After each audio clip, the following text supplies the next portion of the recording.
caregiver takes care of someone who has a chronic disease. It may be a mental or a physical illness. He or she manages medication, helps to bathe, dress, or even feed someone who is living with a chronic disease or disability. Being a caregiver can be a labor of love, but it can also be stressful and draining. Tonight in studio, we have Christina Were, a certified mental health coach and also a family caregiver, to help us learn more on how to be an effective caregiver while also minding about yourself. You can start engaging with us by, first of all, sharing this content. The link is on Facebook and YouTube. Our handle is at Hope TV Kenya, so that someone can learn more about how to be an effective caregiver. Good evening, my name is Grace Mutiso, and welcome to Health Check right here at Hope TV, Look and Live. At this point, allow me to invite Christina. How are you doing? I am well, thank you. Thanks for having me on the show. You're most welcome. Introduce yourself officially to us and tell us a little bit about what you do and where did you get this passion about caregiving? Okay, so yes, my name is Christina, and I'm the founder of an organization called TC3 Africa. TC3 Africa provides bespoke, holistic work-life solutions for a turbulent world, and caregiving is work. We also provide corporate solutions because a lot of my background has been in senior leadership in the corporate space.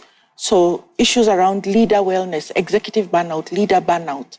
So running leader burnout retreats, change leadership programs, corporate caregiver programs, and then open caregiving programs. So that's, yeah, I'm a daughter of the Most High God. Amen. Yes. Amen.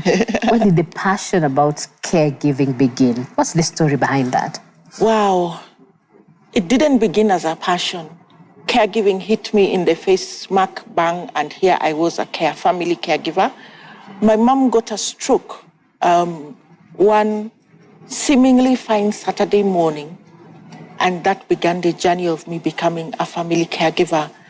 She had just come from outside the country, from a Christian convention. We didn't see this coming. And she had actually spent the night at my place before going up country to Kakamega. And then we get a phone call. Mama ameanguka, she's fallen down. She's not talking, she's become very heavy. And so on the road to Kakamega, trying to look for a hospital bed because there were no ICU beds in Kakamega then, organizing for her to be taken to Kisumu, looking for an ambulance and all of that. And when she was discharged from the hospital in Kisumu, she came to live with me in Nairobi. And so began my family caregiving journey. But I didn't know that there's even such a term as a caregiver then. Yes. In the process of trying to figure out, at some point, I began to get distressed, confused, fatigued, so much anxiety, so many questions. Where was God when this was happening? My mom was even coming from a convention, you know, not a sports convention or a political convention, but a convention, you know, seeking the Lord. So what was going on here? I thought I was losing my mind. And as I began to have what a friend of mine calls raw conversations with God, she was always telling me, don't worry, God is not afraid of raw conversations. Have those raw conversations with him. Then I began to get aha moments, really, I would say led by the Spirit. I say God took me through the school of hard knocks, the practicals, and then the theory began to fall in place. So as I began to note down what I was thinking, and some of the noting down was in my head, some of it I would sort of type it and say, one day maybe I'll think about this. So I'll just put bullet points on a Word document and just put bullet points, confused, not sure, stressed, not sleeping, and so on. And then God began to deposit things in my spirit, I would say. And then I began to research and things began to be confirmed that yes, there is such a thing as caregiving. Yes, caregivers go through stress, burnout, resentment, compassion, fatigue, anxiety, a lot of things. And that's how my passion began. So one day I decided that I'm going to have an event to say thank you to anybody who had checked in on my mom or me to hear how we're doing. And at that point, I was feeling very lonely, very alone. many people, but alone.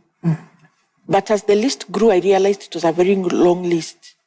And then I asked myself, why would I have a luncheon for my friends to say thank you when there are possibly many other people out there who are going through the same turmoil, but I have processed some of it. Yeah.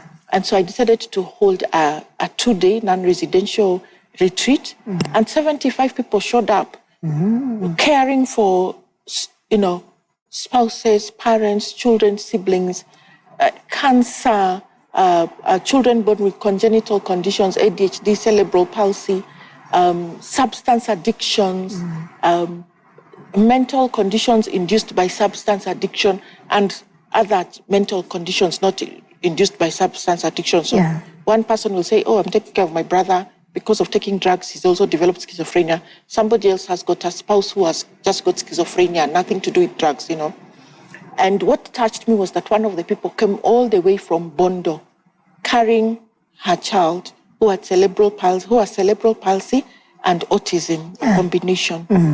And I began, and everybody was saying, this speaks to me. You can't say this is a one-off. I was organizing it as a Thanksgiving. I had said, since I had left employment after taking care of my mom, when I started taking care of my mom, I had said that the first client I get, I will use some of the money as a Thanksgiving. So this was a CSR initiative, but everybody was telling me it cannot be a one-off. Yes. You have to do this again. I took a 1-year break and then held another event, which had only 7 people. And then I did one a month later, and only 2 people signed up. But the day before, actually only 1 person signed up. Yes. And actually, Grace, nobody had signed up, but I had booked a venue. And I had told God, even if 1 person signs up, I'll do it as if they're as good as if there were 100 people who had signed up. Yes. The day before the event, somebody called me and said, I'll be there. I said, okay, that's the 1 person, Lord. I had booked a venue, paid for food for 30 people by faith, and only 1 person. But I said, I'm going to do a good job. And so I get to the venue, and 1 other person said, can I volunteer to do registration? Because we were expecting many people. Yes. But she was also a caregiver. And so I said, sure, come. We'll do registration, but there's only 1 person. When we got to the venue and we were waiting, me and the 1 person to do registration, a friend of mine pops in and says, do you know, I realized I'm a caregiver. And I had not thought about it before. Yeah. She had actually attended the training, one of the sessions, with her mom, who is caring for her elderly grandmother who's over 100 years. But she was accompanying her mom. But later on, she realized that she was actually a caregiver. And then this 1 person who had said, I'll be there, came rushing in about 45 minutes after we were to start and said, I left Kibwezi at 5 a.m. Oh, wow. I had to be here. Yeah. And for me, it was God confirming. Okay. Christina, you said you'll do it for even 1 person and you'll do it well. God confirmed. For him to come all the way from Kibwezi to try to be there by 8:30, there was a need. True. And so that's how my passion was fueled. Okay. How many years so far? My mom got a stroke in January 2017. I began the caregiver programs in March 2019. That's when I did the first one, and then waited for another year because I was still processing and wondering and learning. Yes. Yes. Okay. So, we began this conversation, Christina, by just saying caregiving. So help us define who is a caregiver. So that's an interesting question because, like I said, even I didn't know that there's such a term. Yeah. And I remember reaching out to my younger brother who's out of the country and saying, do you know, what do they call people who are caring? The way I framed the question, he said, there must be a name, but I don't know, which is really funny because he actually works in the caregiving space. He holds a very senior position in a chain of assisted living homes in the US. But the way I framed the question, it couldn't click. A caregiver is anyone who has got a family member living with a debilitating physical or mental health condition, or living with alcohol or substance, or, as is the case now, some of the modern addictions gaming addiction disorder, internet addiction disorder, pornography addiction, you know. So if you've got a family member, and you could also be a close friend, because there are friends who are like family. Yes. So if you've got a family member living with a debilitating physical or mental health condition, or living with an addiction, then you're a caregiver. You might not even be living with a family member, but you're a caregiver. And there are different kinds of caregivers. You could be the alpha caregiver, and in many contexts, that is the man. It is usually a man, maybe the head of the house, the eldest uncle. You know, sometimes it might even be the youngest man in the house, but because we tend to be patriarchal, and that is the person who makes a lot of the decisions. Which hospital are we going to? Are we changing doctors? Are we going outside the country or not? You know, are we hiring or firing people? You could be the primary caregiver, and the primary caregiver is the one who's really responsible for the well-being of the person, their emotional well-being, their spiritual well-being, their physical well-being. You might be having paid nurses or even a house help who helps, but as the primary caregiver, as the family member or the close friend, you're the one who's always on the lookout. The alpha might not be. You could be co-residential, and you could be even 3 or 4 people, say a couple taking care of a child with special needs, but not both of you are the primary caregiver. But you could also be distance. In the US, distance is anybody living 20 minutes or so away from their family member. I guess 20 minutes on their road networks can be from here to Naivasha. For us, 20 minutes could be from here to just down the road. But you see, a lot can happen in 20 minutes if there's an emergency. And you could be all of those. You could be the alpha, the primary, the co-residential, and the distance, because maybe you're taking care of a family member, but you have to go to work or you have to go to school. Now, that's an important dimension to caregiving, because it's one of the sources of a lot of communication and conflict issues in the caregiving journey. When it becomes the alpha is the one who says, so how did you spend the money?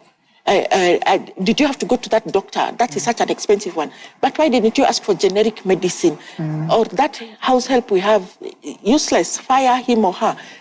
But the person who's there every day looking out for this person emotionally, spiritually, etc., might be saying, you don't even know what we are going through. And so knowing those different types of caregivers also helps, because it helps to give an appreciation for why sickness can cause a lot of conflict and even family breakdowns. Okay.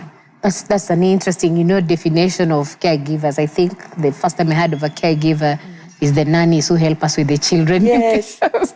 My viewer, we're talking about caregivers today, how to be an effective caregiver, and I'm hosting Christina Were. If you have any question related to that, please engage with us at Top TV Kenya on Facebook and YouTube, and we'll be glad to hear from you. So this caregiver, Christina, are they people who are trained, or you've found yourself being a caregiver by default? Most caregivers find themselves being a caregiver by default, isn't it? And I think it's important, going back to what you said about the caregiver being the nanny. In fact, sometimes when I tell people I'm doing caregiver training, they ask me, oh, you left your big job in the corporate space to start training the mboch, the aya, the nanny, and then I have to explain. And some of the people get surprised because they're like, oh, then I'm also a caregiver. I didn't realize. The kind of caregiver that we're talking about is what is actually called a family caregiver. And then you see there are professional caregivers, like the nurses, the doctors, the physiotherapists, and so on. And then there's the nanny and so on. So in this case, then we're talking about the family caregiver. Yes. For most people, you just find yourself there. You just suddenly realize, I'm here. I've got a family member who's unwell. I've got a family member who's living with an addiction. I have become a parent of a child with a special need. I've got a family member who's had an accident and now they're a paraplegic. Perhaps maybe an expectant mother who's told your child will be born with a severe congenital condition if they are able to diagnose it before. But you see, I think even in that state, I doubt that many would start saying, now let me prepare, because they're processing. What does this mean that my child will be born with a severe deformity?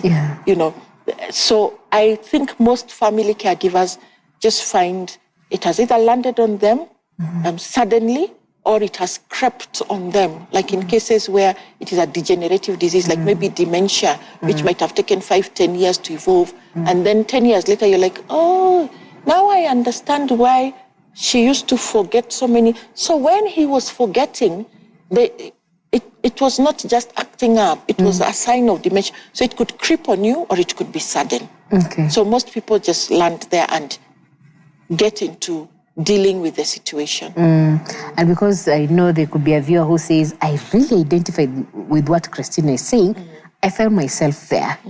So if you found yourself there, what are some of the key things that you need to bear in mind before you start that process of caregiving? You know, Grace, the way it happens many times is that you might not even have a before and an after. It has just happened. Your family member is diagnosed with cancer. You can't say now before I start caring for them, it just happens. Let me life be quick, continues. maybe. Yeah. And so I would say, what are important things to know? That it will be emotionally intense. Caregiving comes with a lot of loss. And the loss in caregiving is not necessarily death, because you could be caring for somebody for a long, long time to come. But loss of the relationship as you knew it. My mom was a fantastic storyteller. She could tell you about an incident or a situation, and it is so gripping. And it hit me one time because my mom lost her speech, lost mobility of her whole entire right side. And it hit me one time that one of the things that I was struggling with was my mom is alive, but I've lost her as I knew her. The original her. Yeah, the one who you could chat, laugh, say stories, the one who would cook and even put food in the freezer after cooking and then put on a bus and send to you in Nairobi. The one who, you know. Oh, yeah. And now you're struggling to communicate and all she can say is, you know? Yes. The one who you could argue with, get angry and then make up. Yes. Now, you know. Can't. What about loss of dreams? The young man who got married and 6 months later, his wife was diagnosed with stage 4 cancer. How do you describe that emotion? You've moved from dreaming about a future together to stage 4 cancer. What is this? You know? So a lot of loss, a lot of intense relationships, intense emotions, a lot of issues around, say, caregiver guilt, which can be, a lot of the caregiver guilt is false. Tell me about that caregiver guilt. What do you mean by that? Caregiver guilt is where you find yourself asking, feeling guilty. We should have known. Why did we, mom had traveled long distance, a long haul journey. We should not have allowed her to travel again all the way up country to Kakamega. Maybe it's a clot that caused her to have the stroke. Even though the doctor said, no, it was an aneurysm, a bleed in the brain. But you know, you're still asking yourself, what, is it because I missed my antenatal clinic? That is why the baby was born, developed a deformity. Or maybe it's because I was smoking when I was pregnant. Or it's because we had this argument and my son dashed out of the house, jumped into the car, and in a fit of rage, they had an accident.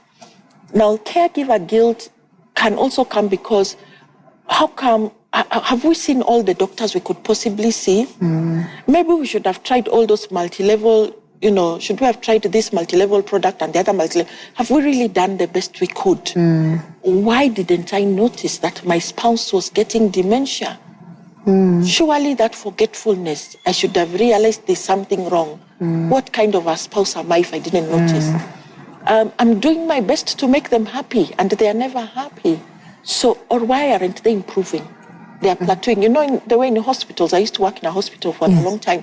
Then in hospitals, they tell you the patient is stable. They're not telling you the patient is improving. They're not telling you the patient is, and they could be stable. You know, like the French footballer who had been in a coma for, was it 30 or 35 years, who died earlier this year or last year? He was stable, but in a coma for 30-something years. Now, can you imagine what his mother, because it's his mother who was his caregiver. Yes, he was in a hospital, but remember what I said about distance caregiving? Yes. So you could be in a hospital, you could be in a hospice, but that doesn't stop the fact that you're still a family caregiver. The mother must have been asking herself a million questions. 30 years, 35, should we switch off? Not switch off. Have we done the best we could? Why isn't he improving? And so those are the things that can create guilt. And it could be, a lot of guilt caregivers go through is false guilt, but it could be legitimate guilt. If you are high as a kite and you are driving and you had an accident and now the person who you are with is paralyzed or they've lost their limbs and you could be feeling it's my fault. But whether it's legitimate or false guilt, you do need to get help to process it. Okay. What I'm hearing you say, Christine, is like a caregiver, goes through a lot mentally, emotionally, physically.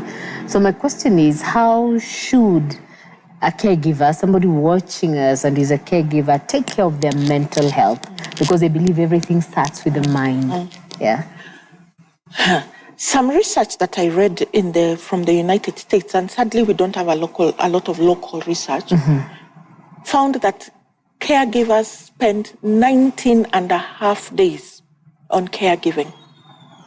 13 days on what they call the basic activities of caregiving, the bathing, then there's the assisted activities of daily living and the instrumental assisted activities. So these, the things like using technology, using the remote, etc. The assisted activities are changing, bathing, toileting, grooming. When they look at all those 13 hours on assisting the family member, 13 days, sorry. So all the hours add up to 13 days. Yes. 6 days on the instrumental activities of daily living, another 13 hours, so that's like almost two working days, on researching on medical care. So that becomes 19 and a half days. For most of us, a full-time job is 20 days a month, 5 days a week. Yeah. So family caregiving is work. And if somebody is a family caregiver and is also employed, it's like they're holding down 2 full-time jobs if they're the primary caregiver. Yeah. So they're doing a 40, 60, 80-hour working week.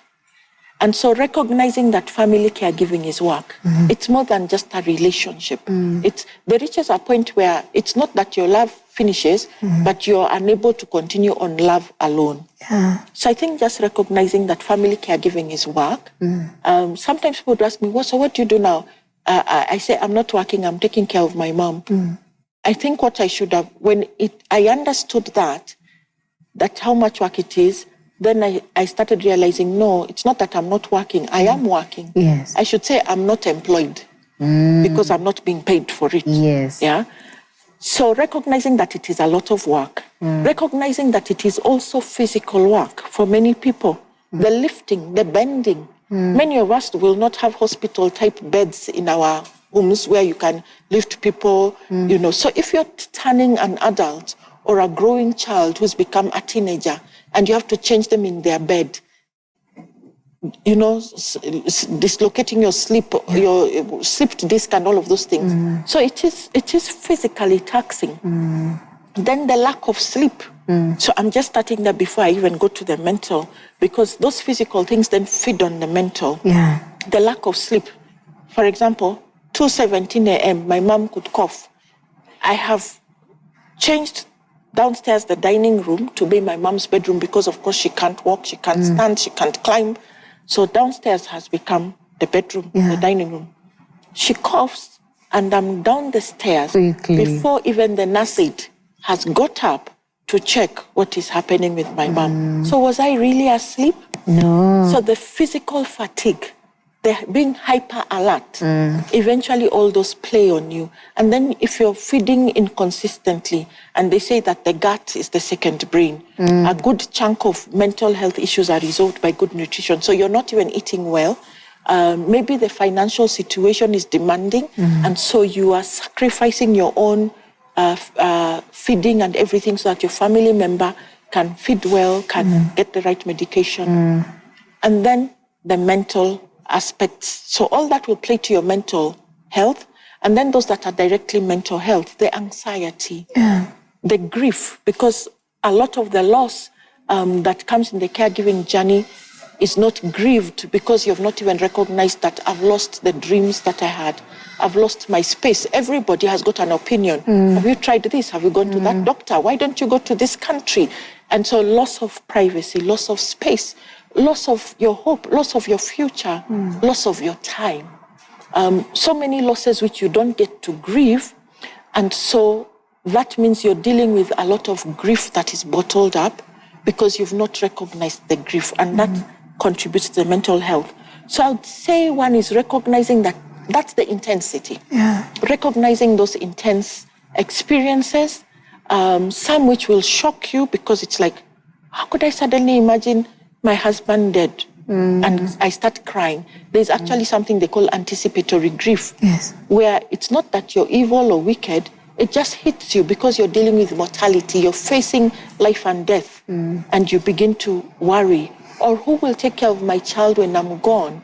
And you start grieving that your child will not have somebody to care for them. So recognize that you're human, connect with your emotions, allow yourself to connect with your emotions, because when you know, I'm angry, I'm sad, I'm stressed, I feel hopeless, I'm feeling despair, then it allows you to process and to get help. Even I would say help from God. Yes. Because why would God tell us, mourn with those who mourn and grieve, rejoice with those who rejoice, if he was not willing to mourn with us as we are mourning? So being able to pour those out to God allows you to then begin to get healing and strength for your journey. Be kind to yourself. Family caregivers can be very hard on themselves. Why isn't she improving? Why isn't she happy? Why didn't we see this? Why is she getting worse? Why hadn't I called the doctor in good time? How did I forget to give the medicine? And you might be on emotional overload and you forget, especially let's say there's a medicine that must be given at a certain hour on the dot. What was I doing when I used to wonder, this adverts you see in the media of elderly people getting lost. Yes. And then you'd be like, how did too. they get lost? Where was the family? But the way even a 2-year-old, 1 minute you look aside, the next minute they've climbed the windows. Yes. An elderly person, and by the way, dementia is also increasingly, younger people are getting dementia. So let me say, a person with dementia, you could just have turned around to put the dishes away and they've wandered off. And then you're struggling with, what was I and everybody's asking you, where were you? How could you? And you yourself are beating yourself. And the person has wandered off. And you're looking for them for 2 days, 3 days. And so be kind to yourself because you're human. Yes. You're not God. As a family caregiver, remind yourself, you are not God. You cannot be and do everything for this person. Okay. Yeah. Wow. Insightful thoughts there as a caregiver. And are you a caregiver? Let us know your experience. On our SMS line 22232. You can also talk to us at Hope TV Kenya. We are live on Facebook and YouTube. Let us know your experience. Allow us at this point to go to a quick break. When we come back, we'll be trying to answer this question. So I've just discovered from what Christina has been saying, I have a caretaker fatigue. What should I do? That will be the question we'll be answering when we come back. Keep it right here. This is Health Check. My name is Grace Mutis. We'll be back shortly.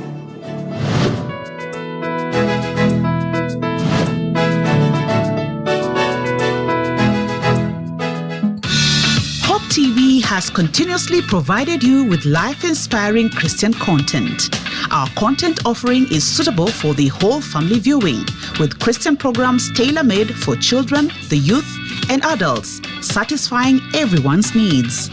We are glad to announce to you that Hope TV now broadcasts 24/7 on our website www.hopemediakenya.org, so you can catch all your favorite programs wherever you are. That's www.hopemediakenya.org to watch the Hope TV live stream. Hope TV, look and live.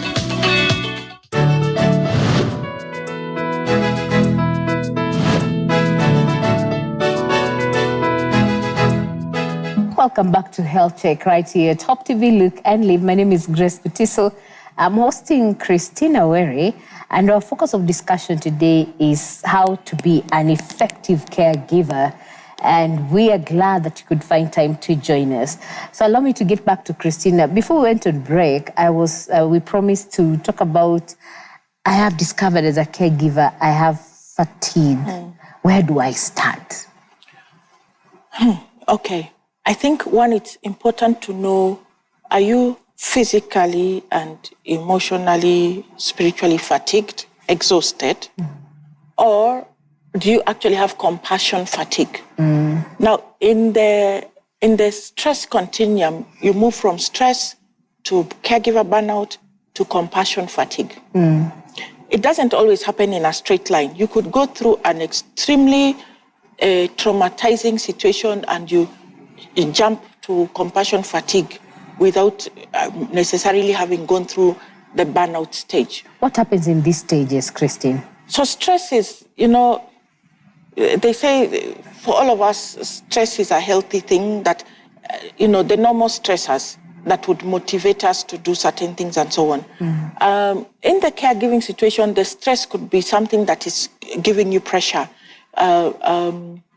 You're taking care of somebody who needs 24-hour care, or you're taking care of somebody who loses their memory. You see, that is stressful, right? Or you're taking care of a child with a special need or somebody living with an addiction. That is a stressful situation. So recognizing that this is stressing me. And I think it's important for people to know that they are wired differently. So what might be stressing one person, one family caregiver, might not be stressing another family caregiver. And it's important to recognize that. Then burnout is where you're beginning to run on empty. You're beginning to deplete. You're beginning to get exhausted. You're beginning to lose sight of what is this all about.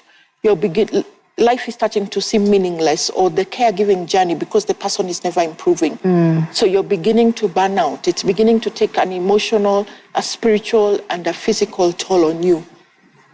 Compassion fatigue is the extreme end of the continuum. And that compassion fatigue, in the burnout stage, well, people respond differently. Let's say changes in feeding patterns. One person might start under-eating, another overeating. One person might begin to have angry outbursts.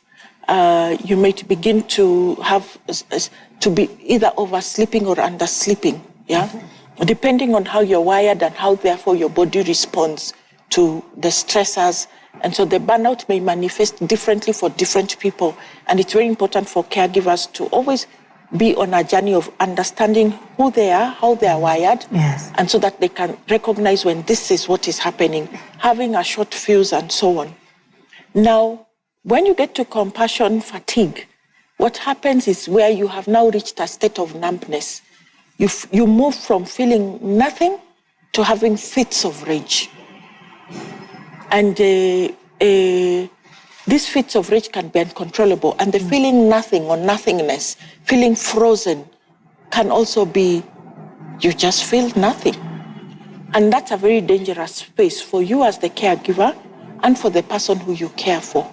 Is that when you ask somebody, how are you feeling? They say nothing. Would that be a sign? That could be a sign of compassion fatigue. That feeling nothing, that feeling numb, which is different from maybe the feeling numb of the shock of my family member has been diagnosed with a terminal illness, and you sort of get into a shock state. But when that shock begins to wear out, then you should be feeling things. You should be feeling sad, happy, angry, you should be feeling emotion. But when you feel nothingness, then it is worrying. But compassion fatigue, so fits of rage, uncontrollable rage. And so as a family caregiver, you could find that you are even the one who becomes abusive to your family member who is unwell. And then getting nothingness and feeling suicidal. Where you begin to imagine, I wonder what it would be like to be dead. And so fits of rage, feeling suicide thoughts, because life has lost meaning, and because you have all your reserves, your emotional, your spiritual, your physical reserves, could be 0 or sub-0. That's compassion fatigue. Yeah. I would say self-care is a very important thing to avoid being in compassion fatigue stage. But if you're at compassion fatigue, get help. Just get help. Where do they get help, this help? See a therapist, see a psychologist, see a counselor. Because remember, Grace, you're feeling suicidal. You're contemplating ending your own life. You're having fits of rage that are dangerous even for the person you care for or for yourself. You know, scaring, angry outbursts. You're feeling nothingness. So even if your family member is going through a situation and you feel nothing, you're unable to respond. Maybe they fell from the bed and you're just like, oh, you fell again. You know? Yeah. Maybe, and maybe they didn't feel like eating and it doesn't bother you anymore. Whatever the case may be, that feeling nothingness. So you don't have the capability to sort yourself out. You need help. Okay. And again, I would say be kind to yourself. Because many caregivers reach that compassion fatigue stage. It's not because they don't care it's because they have expended their everything. And then it becomes scary, and that adds to the suicidal tendency. Because I become scared. What happened to me? I was giving so selflessly of myself. I was so happy to care for my family member. How come I'm now getting fits of rage? How come I feel nothing? I think my life is not worth it. There must be something wrong with me. Yeah. And there's no freedom to express that perhaps to other family members because they may question, what's wrong with you? What do you mean? You know? And so get professional help. People need to feel free to be getting professional help from counselors, psychologists, therapists, whatever, mental health coaches, but get professional help. Okay. And you know, as you're talking about, you know, you need to seek help and getting the caregivers fatigue, I thought of you've been caring for this loved one for all these years, but they're not appreciating, you know. Every day you're giving your best, but their response is negative. How should a caregiver respond to that kind of a situation? Or you're giving your best, you're doing all that the doctors have said, and their health keeps going down if it's that, or they get relapse if it's an addiction, or they get more abusive, you know, if it's that situation. Wow. Caregiving is really it can be a very complex journey. Now, there are many different types of not appreciating. The baby who was born with a severe congenital condition,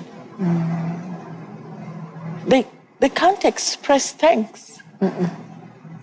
They can. And so for the mother or the father caring for this child, and maybe the child goes through the normal 2 years, terrible twos, and maybe the parent is feeling, you don't even know what I've sacrificed for you. There's something that they call mommy rage, where moms get fits of rage, you know, and just sort of feeling you don't know. But by the way, resentment is another common thing in the caregiving journey, because of one of the things could be the lack of appreciation.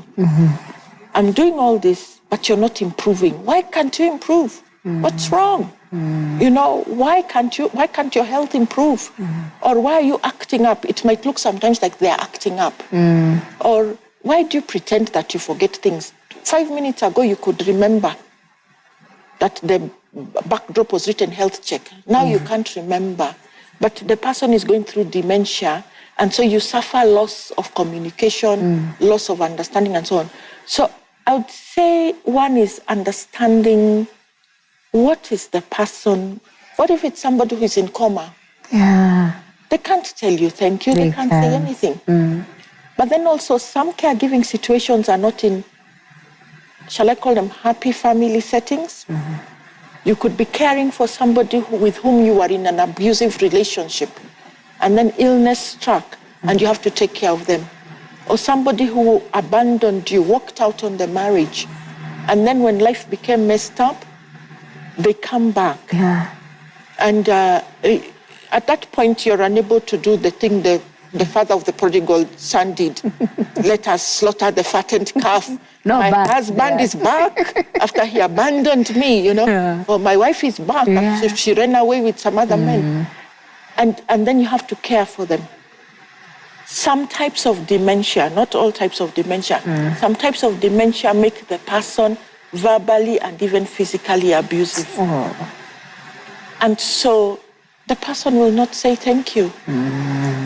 Sometimes your family member is processing loss. They have lost their dignity because of the illness. Maybe it's an adult who now needs to be changed with their diapers. They've lost their, maybe they've stopped working. The illness has made them stop working. And the work was, for most of us, work is a significant part of our sense of value because we feel we're contributing to something meaningful through our work. Yes. So now they've lost their work. They're in a bed or bedridden, or they're not bedridden, but they can't work. And so they might be processing anger and frustration, and for you it looks like being unappreciated. So what am I saying? That the context matters. Yes. The context of the lack of appreciation matters. Yes. Is it a situation where they can't communicate anyway? And so you have to process that and get inner satisfaction from, I am doing a noble thing. I am doing something fulfilling. I am serving. I might not understand fully, but I am... One of the scriptures that I find encouraging is, when Jesus says, I was well done, good and faithful servant. I was in prison, you visited me. I was hungry, you fed me. I was naked, you clothed me. What was the other one? And you took me in. I think there were 4 things. There's a way illness and addictions can make somebody a prisoner. And as a caregiver, when you step into their world and you support them in that journey, then, you have visited them in that prison. When you make sure that they're fed, they're clothed, you have fed them, you have clothed them. And so finding inner satisfaction from that. Okay. There may be situations that it is dangerous for you to continue being the caregiver. Tell us about that. If you've suffered compassion fatigue and you're suicidal, or you're having fits of rage where you could even maybe beat up the person you care for or neglect them or abandon them, then you have to have that difficult conversation of, is the person better off with another family member or in a home? We have got this thing that in our African homes, we don't take people to assisted living homes. But I have found that research in the US finds that the majority of the people who take their family members to a home is because they have reached the end of the tether. It's not necessarily their first choice. And perhaps the loving thing is to say, I am suicidal, I am dangerous to my family member, they are better off in an assisted living home. So I think the question of appreciation is very complex and there's no one size fits all. Okay. Yes. Okay. Let's talk about now you've cared for this loved one 10 years, 15 years, 20, a month, 2 months, but finally they have to rest and they pass on. How should a caregiver deal with that? Grief and loss. What are some of the practical things a caregiver can do that will signify, yes, he or she has allowed themselves to grieve and they're moving towards healing? Connect with your emotions, because if you don't connect with your emotions, you will not grieve. Connect with how you feel. Know if you feel sad, angry, depressed, connect with that. I feel angry, I feel confused, I feel nothing, I have mixed feelings, I feel hopeless, I feel helpless. Connect with what you're feeling. Put a word to that. Yes. Put a word to what you're feeling. I feel confused. I don't know how I feel. Put a word to that. Yes. Don't go through, I am not talking about this, I am not going into that space, I am okay. Connect with your feelings. Connect with experiences that allow you to process. Find ways that give you expression, whatever that is for you. If it is writing, if it is going through memories, if it is chatting with people, if it is recollecting. And don't give yourself a timeline to when you should recover. It's 3 months and I've not recovered. And I'm frustrated with this intense anger or these questions with where is God. Don't give yourself a timeline when you must have recovered. And I think recognize that grief can be a very personal and alone journey because people will move on. And there's a way in which even you are moving on, but you're stuck somewhere. Yeah.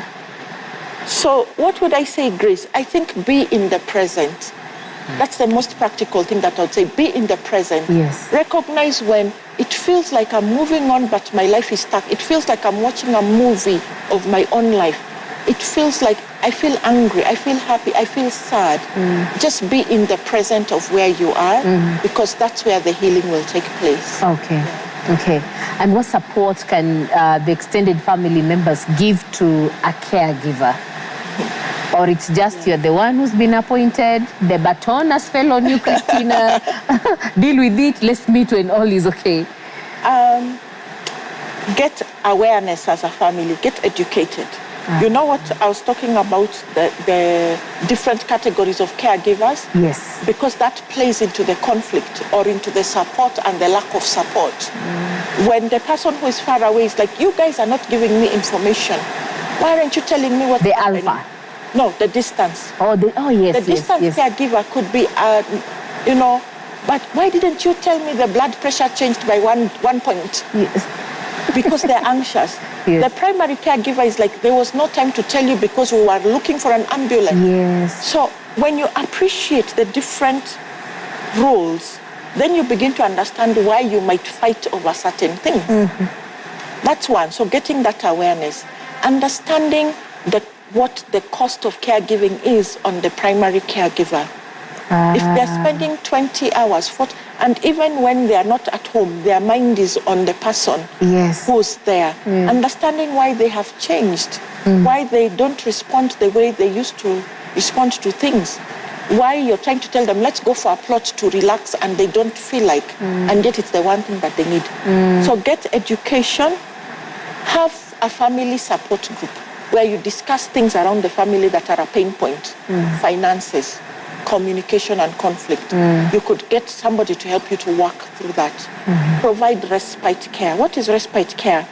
If you and I are, say, siblings, and we are caring for our elderly mom, and you are the primary caregiver, then it's me saying, hey, Grace, in December, can we, or next month, plan to take 3 days away and just be. And I will come for 5 days. The first day is for you to hand over to me. The 3 days and then the last day is I am handing back over to you. So provide respite care. And recognize that because we're wired differently, for you, a day in the spa might be a great relaxation therapy. For somebody else, it's not. Maybe they just need to sleep.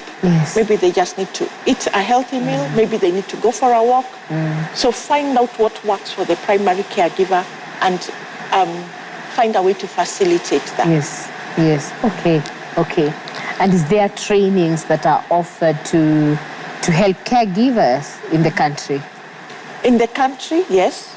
My organization, TC3 Africa, does that.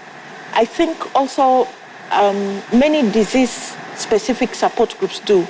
So let's say it's Alzheimer's Dementia Organization of Kenya, or Rare Diseases Association of Kenya. There are certain groups that will do caregiving, although for the disease-specific ones, it might revolve more around the disease.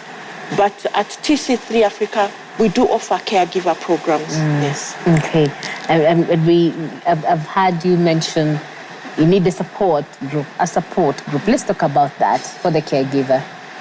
There are different kinds of support groups, so you need to find what works for you and what works for you in a particular season. You don't need to stay with one kind of support group forever because your season may change. So there could be a disease-specific support group, so maybe dealing with breast cancer only, or cancer, or autism, or T29, that's Down syndrome, or stroke. So it could be a disease-specific support group. It could also be a gender-specific support group.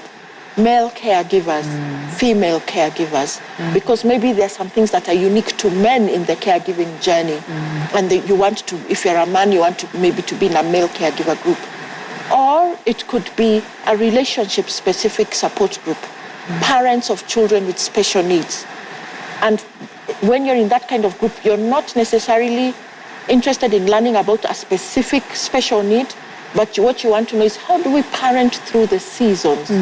How do we take our child from baby to toddler to preteen to teenage to young adult to when we are gone?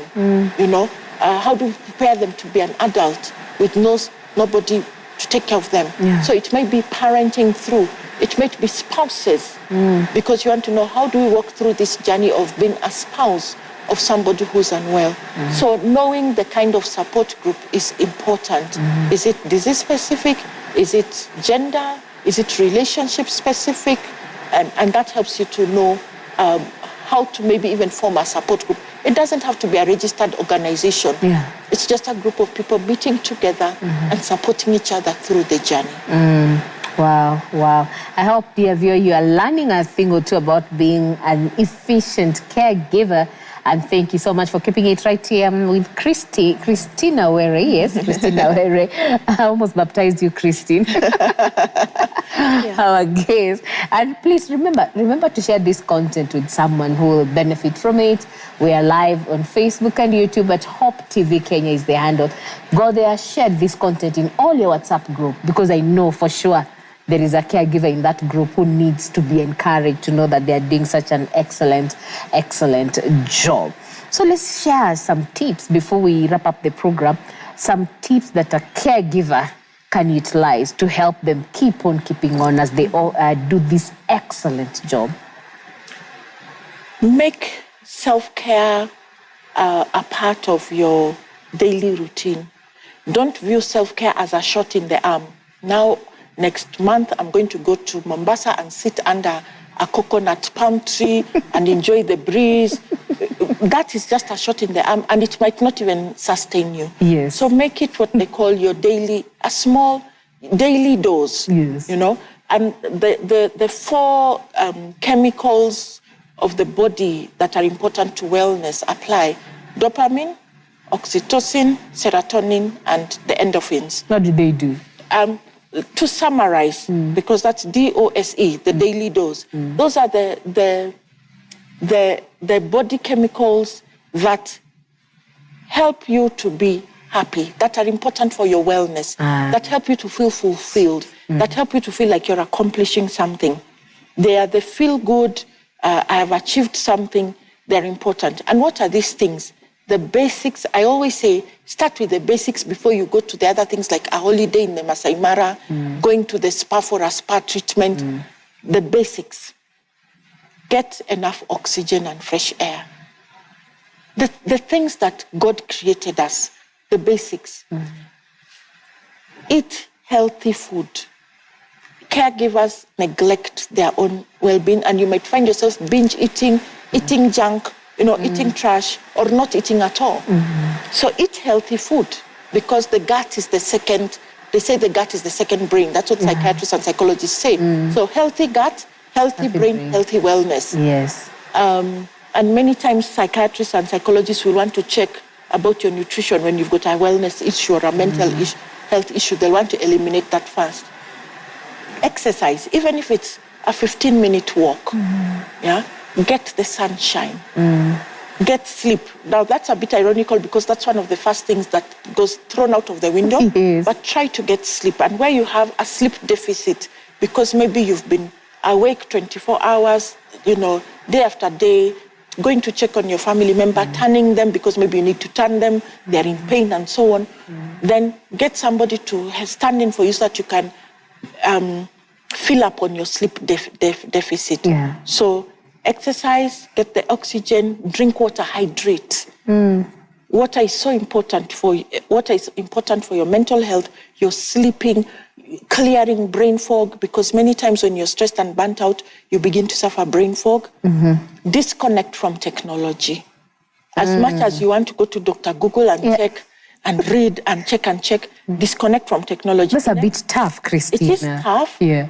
But then one of the things that is contributing a lot to depression right now, for everybody, not for caregivers, is being overconnected.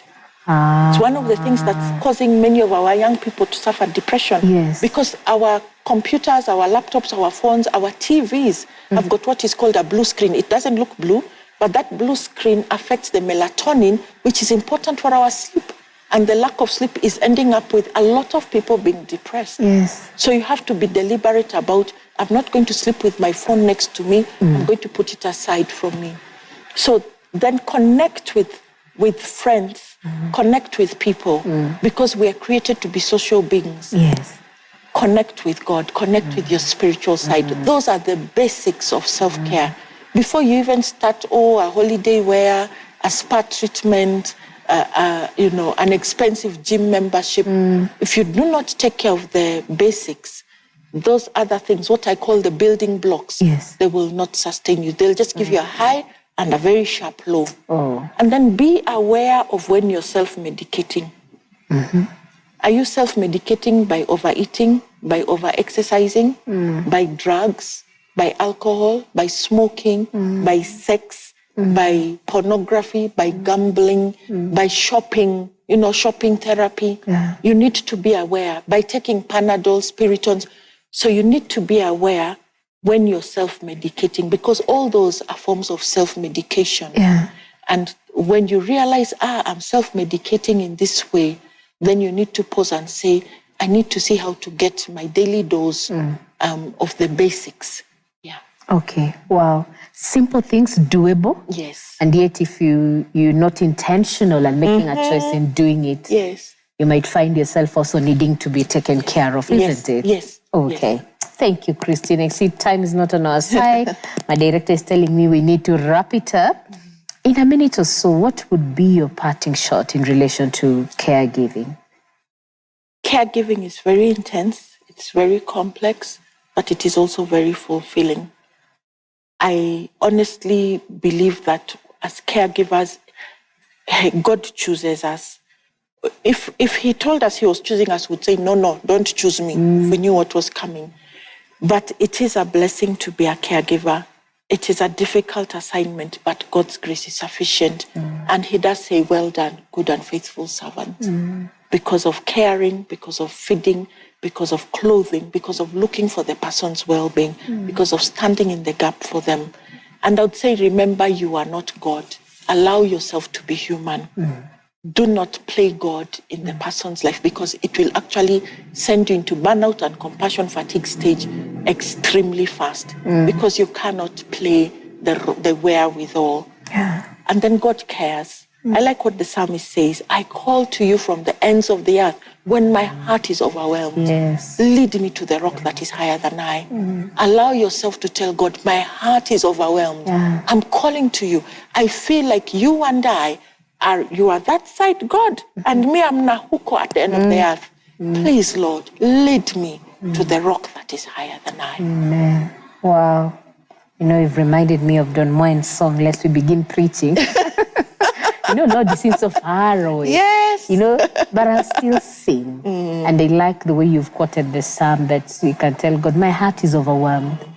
Lead me to the rock that is higher than high. And of course, the Lord will come and lift you up and strengthen you for the next while.